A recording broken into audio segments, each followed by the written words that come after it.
mommies! Congratulations sa ating lahat sa mga efforts natin sa pagiging isang mommy. And lagi nating pipiliin to always empower ourselves.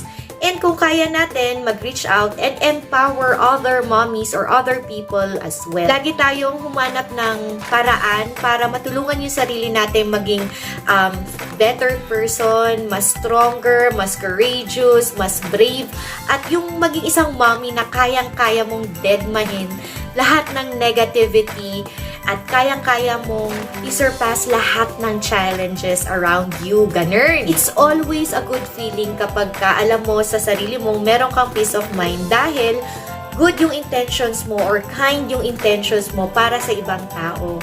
And kesa yung mag-self-pity tayo sa kakaisip kung bakit ba negative yung comments na or opinion ng ibang tao sa pagpapalaki mo sa anak mo or mga choices mo para sa pamilya mo, para sa sarili mo, ganon. I think mas worth it pag gamitin natin yung time natin para sa positivity, like empowering ourselves, kesa yung lagi tayong nababother or lagi nating pinag-uusapan, kinikriticize yung mga choices ng ibang mommies na masayang nagme-makeup, masaya lang na pumaparty, masaya lang na gumagamit ng sexy na clothes, comfortable sila sa ganun. Laging mas magaan ang pakiramdam pag positive lang yung feeling natin. Walang halong nega. Alam niyo, mommies, lagi nating tatandaan na we are all great moms no matter what. Kahit anuman yung mga mistakes or choices natin. Of course, we make mistakes, but what matters is that we try our best not to repeat the same mistakes, diba? Tapos, oo, we also make wrong choices. Parte lang yon.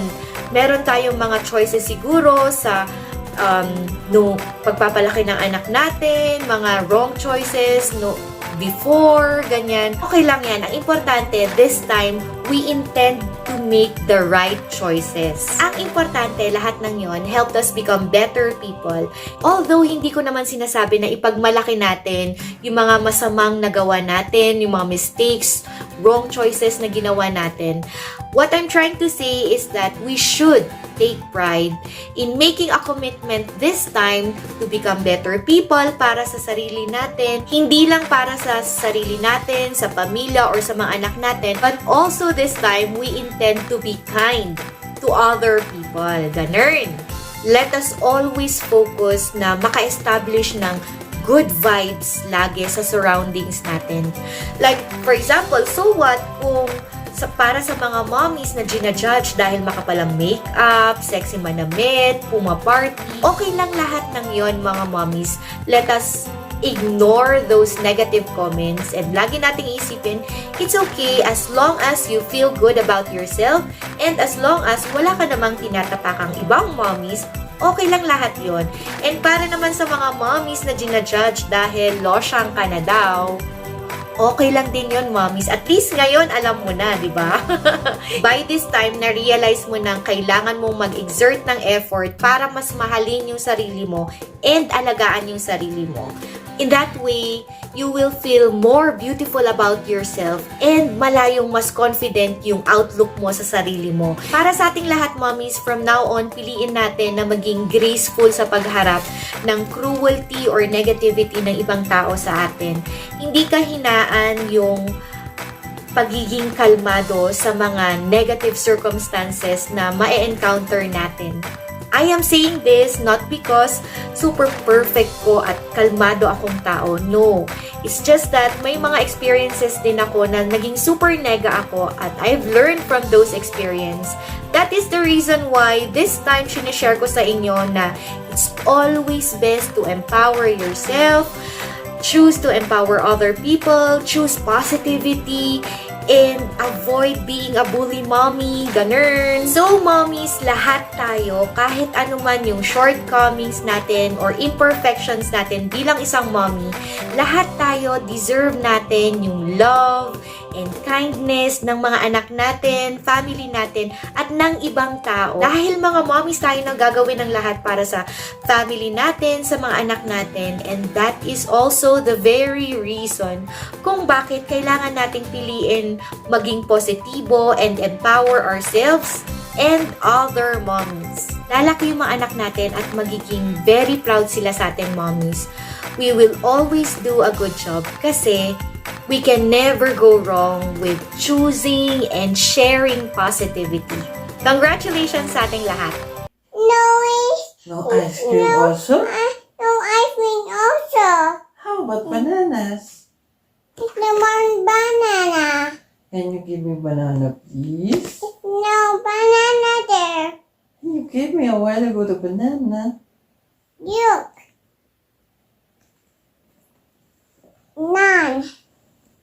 Thank you. Our family can so yummy.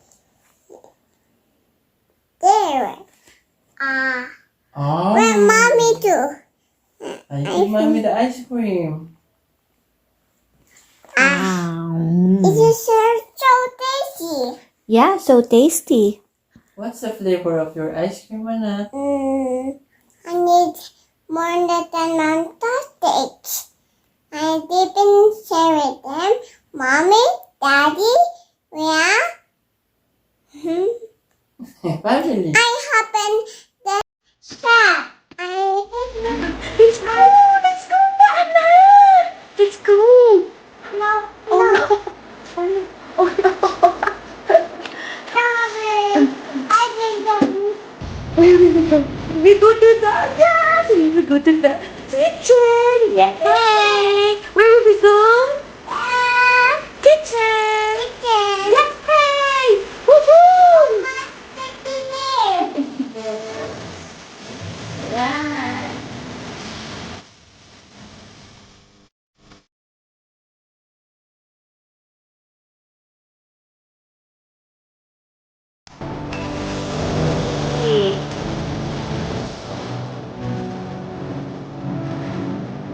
Can I eat it?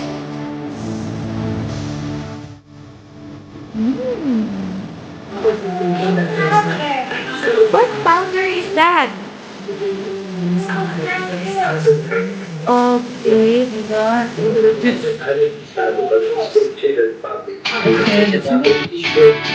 Okay, that's enough. What juice is that, anak? What? What juice is that? What?